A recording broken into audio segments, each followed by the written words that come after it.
Minnesota ice, Minnesota afire. If it ain't Trump and his policies leaving you out in the snow, instead placing one between your eyes, propagate and spread some hate, set it all on fire. At least then, the poor can stay warm next to a fucking dumpster fire. Plus, it's for a cause.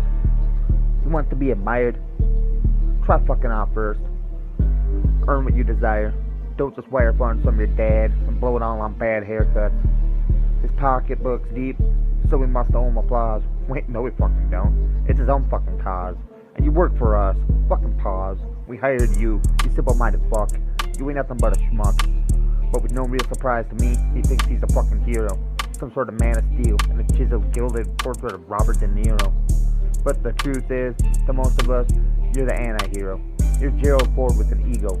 You're the orange face fucking boogeyman that's got us huddled around food banks where you beg more cash assets.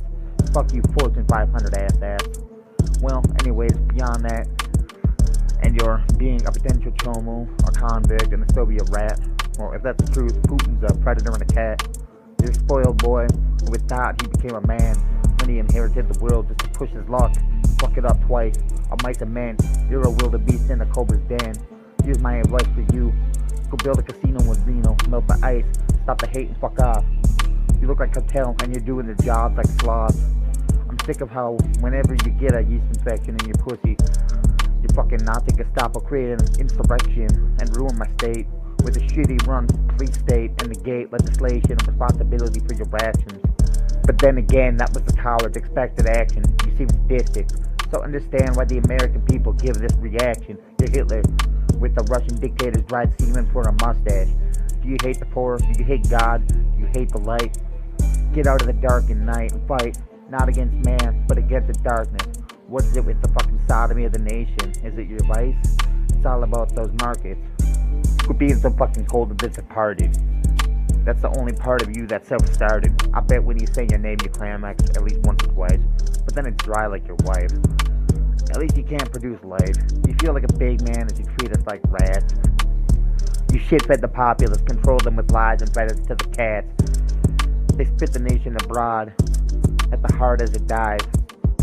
You're the toxic misrepresentation of bliss that drips from the lips plastered between your conniving, lying red eyes.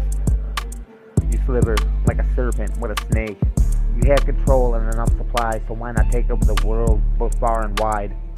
But you forget, there will be a time that there's nothing left to fight for and no one left to love. Your homes will burn to ash and their souls will depart. What will you do when God sends you from above, cold-hearted? Look at what you've all started. A state of no love. The situation was mutually enticed. I won't take sides, and that's why the woman tried to run him over. But then again, why was he there with the gun pointing at everywhere? Trying to deport another individual from a land that was never even theirs, because Donald Escobar said it is. Years and years of lies created in America and turned it into what it is. Every law in mankind was made up by a man throughout the span of time to bind and control both your mind and mine. From the original police created to hunt escaped slaves in the old Jim Crow days. Hick Flux, your reliance on slavery is the exact reason why immigration became such a fucked up problem. And now you're mad.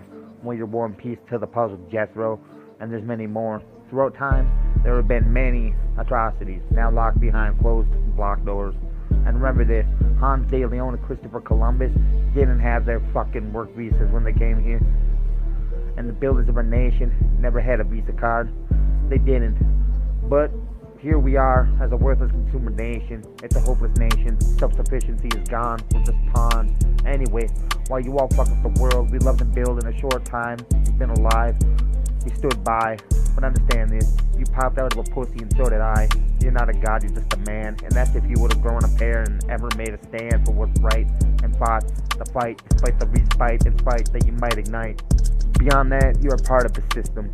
A system built to help us, but it is a monster arisen, trapping us within our own prison. Within prisons of faulty thought. It won't be the guns and it won't be the bombs to kill us all. It will be the ideologies applied and taught. Man will always find another way to fall. The best we can do is try to stand tall. Stand for what we believe in and bypass the fall. Fuck the squall.